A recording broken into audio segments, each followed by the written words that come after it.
अब पितृद्वार पहुँचे। बैग लेके मत आइए ऊपर। अब घना अंधेरा हो चुका है और अभी टाइम हो रहा है 8:30 से ज़्यादा और ये रहा नज़ारा।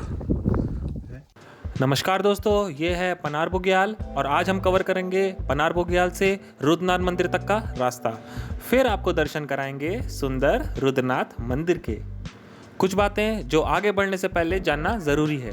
पनार बुग्याल से रुद्रनाथ मंदिर तक का रास्ता लमसम 7 से 8 किलोमीटर तक का है और आगे आपको पानी का दूर दूर तक कोई भी स्रोत नहीं मिलेगा। तो अगर आप आगे बढ़ रहे हैं तो अपने लिए पर्याप्त पानी की बोतलें भर के आगे बढ़ें और अगर आपको कुछ खाना है तो वो आप पनार बुग्याल में ही खा के आगे बढ़ें।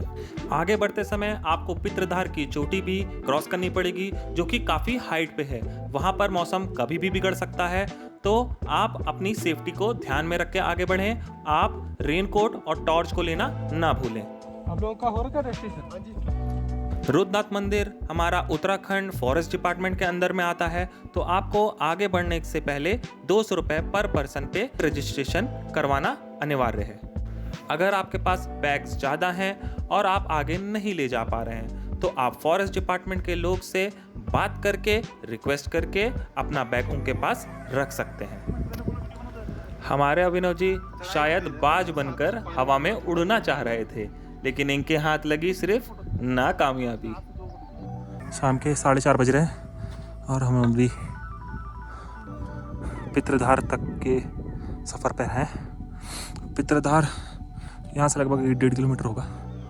उसके बाद वहाँ से 4, 4.5, 5 किलोमीटर रुद्रनाथ है, तो जहाँ तक हम लोग को रात हो जाएगी।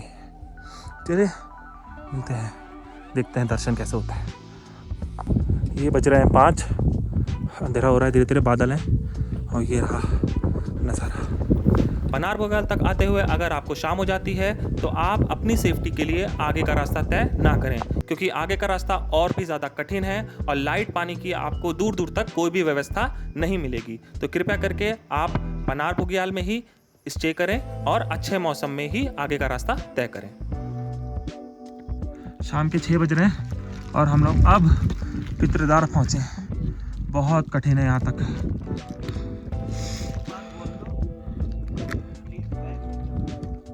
बैग लेके मत आइए ऊपर, अकेले आइए। छोटा बैग ले आइए, बड़ा बैग मत लेके आइए। गाइस, पितृद्वार से अब हम रुद्रनाथ की तरफ जा रहे हैं। अब घना अंधेरा हो चुका है, थोड़ा बहुत उजाला है, तो सोच रहे हैं जल्दी जल्दी कदम बढ़ा के पहुंच जाएं, क्योंकि यहाँ पे जो रास्ता है वो चढ़ाई वाला नहीं है, थोड़ा बहुत जिगजैग है। तो चाहे तो हम लोग 1 घंटे में कवर करके 5 किलोमीटर जल्दी पहुँच सकते हैं। अभी अंधेरा हो चुका है लेकिन तब भी थोड़ा बहुत उजाला दिख रहा है जिससे हम ट्रैक कर पा रहे हैं। अगर थोड़ी दिक्कत होगी तो फिर हम टॉर्च का सहारा लेंगे। ये अभिनव है, हम लोगों ने रेनकोट पहन लिए। थोड़े बारिश हो रही थी हल्की हल्की, तो उन्होंने रेनकोट पहन लिए। वो दिख रहा ऊपर सबसे लास्ट जो लाइट जल रही वो है रुद्रनाथ का टेम्पल। इतना घना अंधेरा हो गया, इतना रात हो गई, लेकिन हम लोग ट्रैक कर रहे हैं क्योंकि हम लोग को वहाँ तक पहुँचना है। मुश्किल से 15-20 मिनट में हम लोग पहुँच जाएंगे और अभी टाइम हो रहा है 8:30 से ज़्यादा, तो बस वहीं पहुंचना है। चलिए दिखाते हैं आपको। और ये रहा नज़ारा। पिछली रात हमारी काफ़ी मुश्किल से गुजरी और पानी भी बहुत तेज़ी से बरस रहा था। मंदिर के आसपास रुकने की व्यवस्था 50 से 60 लोगों की है और भक्तजनों की संख्या ज़्यादा थी, जिसके कारण हमें रुकने और खाने की हमारी कोई भी व्यवस्था नहीं हो पाई। ठंड में बहुत मुश्किल से हमने आश्रय स्थल में अपनी रात गुजारी, जिसकी फोटोज आपके सामने हैं। सुबह का सूरज और रुद्रनाथ मंदिर में विराजमान भगवान शिव के मुस्कुराते हुए मुख की छवि को देखकर हम अपने सारे कष्ट भूल गए।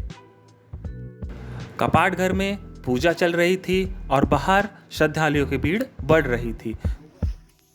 सभी श्रद्धालु महादेव के दर्शन पाने के लिए उत्सुक थे। मंदिर के अंदर फोटो खींचना और वीडियो बनाना सख्त मना है।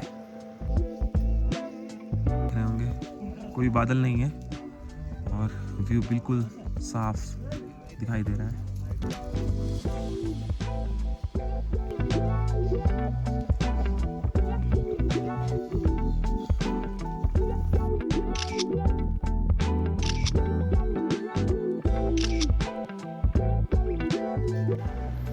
महादेव के दर्शन पाने के बाद और अपने सारे दुखों को भूल जाने के बाद हम उसी रास्ते से वापस होने लगे। वापस आने का रास्ता भी बिल्कुल आसान नहीं है, लेकिन हमें रात तक सगर विलेज पहुंचना ही था।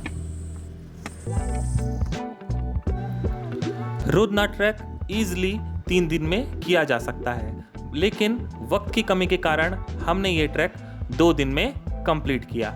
वीडियो आपको पसंद आई हो तो कृपया करके लाइक और सब्सक्राइब करें और लोगों को शेयर करें। धन्यवाद।